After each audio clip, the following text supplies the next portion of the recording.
नमस्कार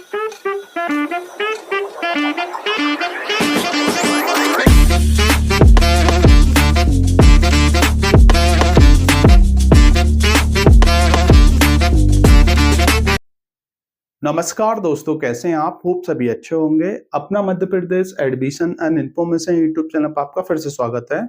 आज के इस वीडियो के माध्यम से मैं आपके साथ मध्य प्रदेश में फार्मेसी कोर्स के लिए जो एमपीडीटी काउंसलिंग है, इसके अंदर सेकंड बहुत ही महत्वपूर्ण स्टेप होती है जिसका नाम है चॉइस फिलिंग। चॉइस फिलिंग के बेस पे ही जो है आपको कॉलेज मिलता है, आपके 12th के परसेंटेज बेस पर।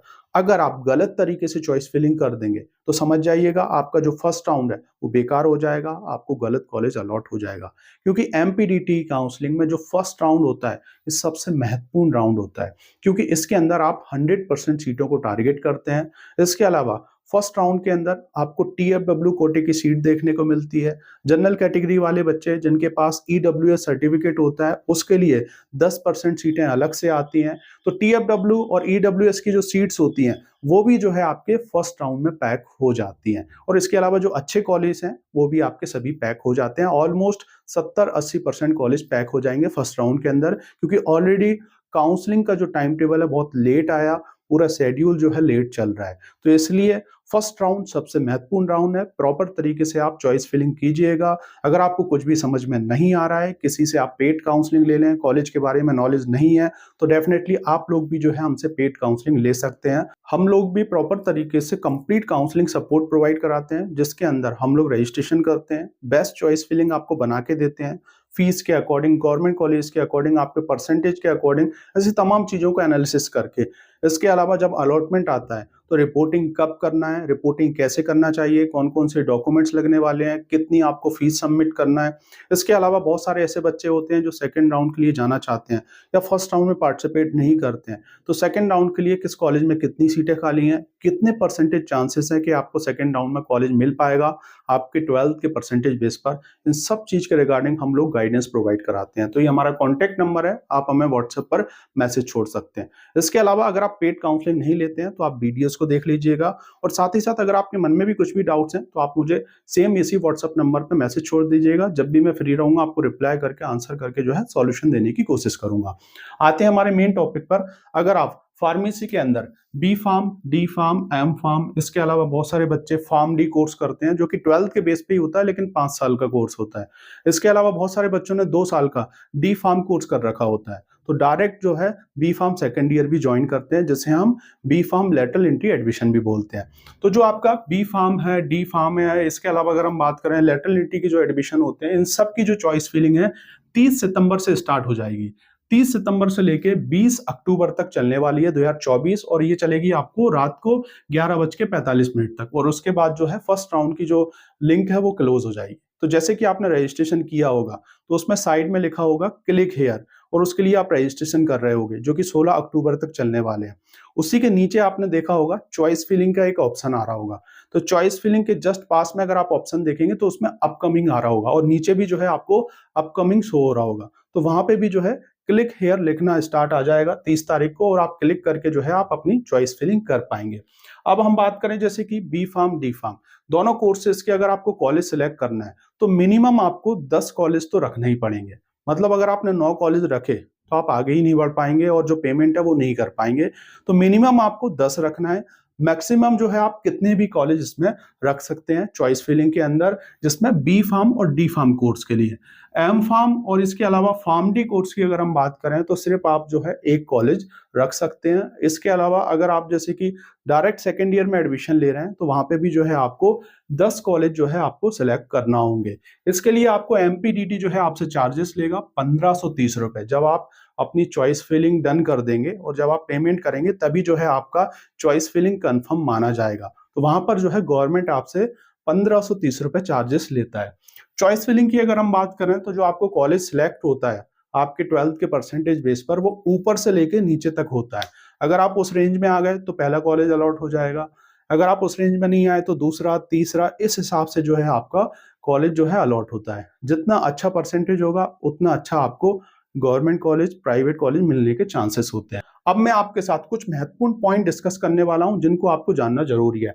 सबसे पहला महत्वपूर्ण पॉइंट है, चॉइस फिलिंग के लिए सबसे पहले आपको टेम्परेरी पासवर्ड की मदद से न्यू पासवर्ड बनाना होगा। देखिए, जब आपने पहली बार रजिस्ट्रेशन किया होगा तो आपके मोबाइल नंबर पर एक मैसेज आया होगा, उसके अंदर एप्लीकेशन नंबर और नीचे एक टेम्परेरी पासवर्ड दे रखा होगा। तो उस पासवर्ड की मदद से अगेन जो है आपको लॉगिन करके अपना एक नया पासवर्ड क्रिएट करना होगा। और ये जो पासवर्ड है इस टाइप का आपका रहने वाला है, जैसे कि आपका नाम आ जाएगा और इसमें आपको एक लेटर जो है आपको कैपिटल रखना होगा। इसके अलावा कुछ नंबर्स आपको रखना है, जैसे कि 1 2 3 4। इसके अलावा आप अपना मोबाइल नंबर रख सकते हैं, डेट ऑफ बर्थ वगैरह रख सकते हैं। और एक आपको स्पेशल ये सिंबल रखना होगा इस टाइप से। तो बहुत सारे स्पेशल सिंबल हैं, जैसे कि @ यहाँ पे मैंने लिया हुआ है। तो इस हिसाब से आपको एक पासवर्ड क्रिएट करना होगा। और ये जो पासवर्ड है इसको आप अपनी किसी डायरी में नोट कर लें, क्योंकि जब आप रिपोर्टिंग के लिए जाएंगे, जब आप अलॉटमेंट लेटर डाउनलोड करेंगे, तब आपको सेम यही पासवर्ड लगने वाला है। तो इसको भूल ना जाएं, इसलिए मैं आपसे बोलना चाह रहा हूं। इसके अलावा सेकंड बहुत ही महत्वपूर्ण चीज है जिसके अंदर मैं आपको बताना चाहूंगा कि आप अपना जो स्टेटस है वो चेक कर लें। मतलब आपने जो अप्लाई किया है वो वास्तविक में है कि नहीं। जैसे कि अगर आप एमपी के हैं तो एमपी डोमिसाइल सर्टिफिकेट आपने अपलोड किया होगा, क्योंकि एमपी के बच्चों के लिए 90% सीटें हैं। अगर ये नहीं हुआ होगा वेरीफाइड, तो फिर आप जनरल कैटेगरी में जाएंगे, जो कि आपका 5% सीटों के अंदर आएगा। मतलब अदर स्टेट के जो बच्चे होते हैं उनके लिए 5% सीटें होती हैं। तो ये चेक कर लें। कैटेगरी चेक कर लें कि आप ओबीसी एससी एसटी कैटेगरी के हैं कि नहीं, अगर आप एमपी डोमिसाइल हैं, क्योंकि बहुत से बच्चों का ओबीसी होते हुए जनरल कैटेगरी आ जाता है। इसके अलावा आपने टीएफडब्ल्यू अप्लाई किया है तो वो आ गया है कि नहीं आ गया है, मतलब यस लिखा आता है। ईडब्ल्यूएस अप्लाई किया है तो यस लिखा है कि नहीं लिखा है। मतलब इसके लिए आपके पास एक मैसेज आता है हेल्प सेंटर से, जिसमें वेरिफिकेशन डन टाइप से लिखा आता है, तो वो आप चेक कर लें। और नहीं आया है तो आप फिर जो है एमपीडीटी की वेबसाइट पे जाके चेक कैंडिडेट स्टेटस पे आपका जो एप्लीकेशन नंबर है उसको डाल के अगर आप देखेंगे तो वहां पे भी आपको सभी चीजें जो है शो हो जाएंगी।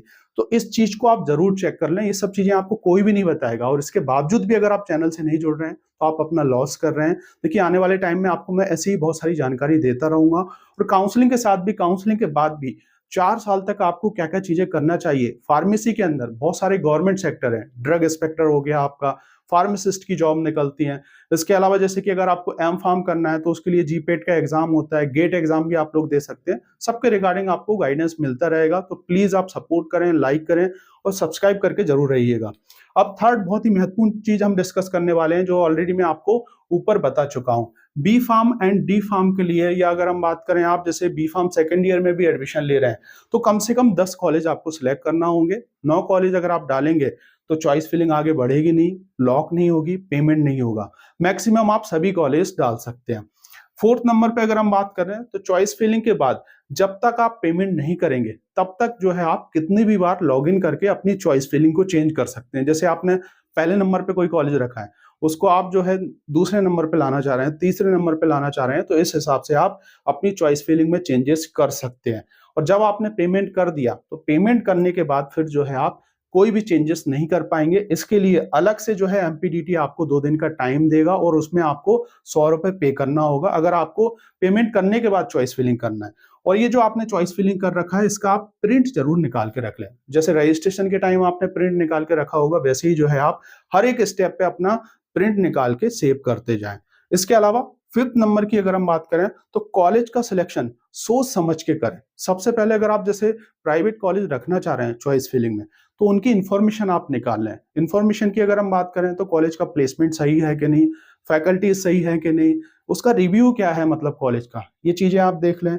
इसके अलावा फीस देख लें, क्योंकि बहुत से ऐसे कॉलेज हैं जिनकी फीस ज्यादा है, और आप जब रिपोर्टिंग के लिए जाएंगे और आपने वो फीस जमा नहीं की तो आपको एडमिशन नहीं देंगे। तो ये चीज भी आप देख लें। इसके अलावा सिटी एंड लोकेशन भी देख लें कि किस सिटी में आपको लेना है, लोकेशन क्या है, कॉलेज जो है बहुत दूर तो नहीं है। इन सब चीजों का आप एनालिसिस कर लें, और इन सब चीजों का एनालिसिस ही हम लोग पेड काउंसलिंग के अंदर करके देते हैं। तो इन चीजों का आप ध्यान रखें, कॉलेज का सिलेक्शन बहुत जरूरी है। इसके अलावा अगर हम बात करें, फर्स्ट राउंड जो है आपका सबसे मेन राउंड होता है, और इसी के अंदर आधे से ज्यादा सीटें आपकी भर जाती हैं। 70% 80% सीटें जो है पैक हो जाती हैं। टीएफडब्ल्यू ऑलमोस्ट पैक हो जाती है। ईडब्ल्यूएस कैटेगरी की जो सीट होती हैं वो पैक हो जाती हैं, और जितने भी अच्छे कॉलेज हैं सभी अच्छे कॉलेज भी आपके पैक हो जाते हैं। तो अगर आप गलत तरीके से चॉइस फिलिंग कर दिए, कोई गलत कॉलेज डाल दिए, तो समझो आपका फर्स्ट राउंड जो है बेकार चला जाएगा, और सेकंड राउंड में फिर आपको सीट मिलना दिक्कत हो जाएगी। तो रिक्वेस्ट करना चाहूंगा, प्रॉपर तरीके से एनालिसिस करके चॉइस फिलिंग करें और आप जैसे कि गवर्नमेंट कॉलेज ऊपर रखना चाह रहे हैं, रख सकते हैं। टॉप के प्राइवेट कॉलेज अगर आप रखना चाह रहे हैं, वो रख सकते हैं।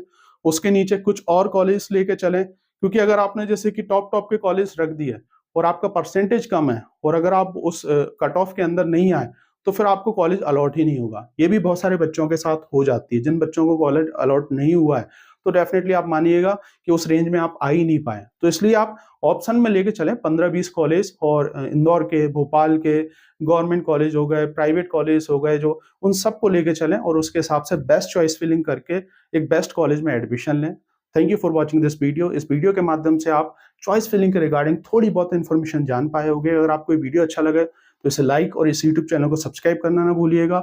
आने वाले टाइम में मैं आपको बिल्कुल लाइव कैसे चॉइस फिलिंग की जाती है लॉगिन करके करके दिखाने वाला हूं और सेपरेट वीडियो भी देने वाला हूं। जय हिंद, जय भारत दोस्तों।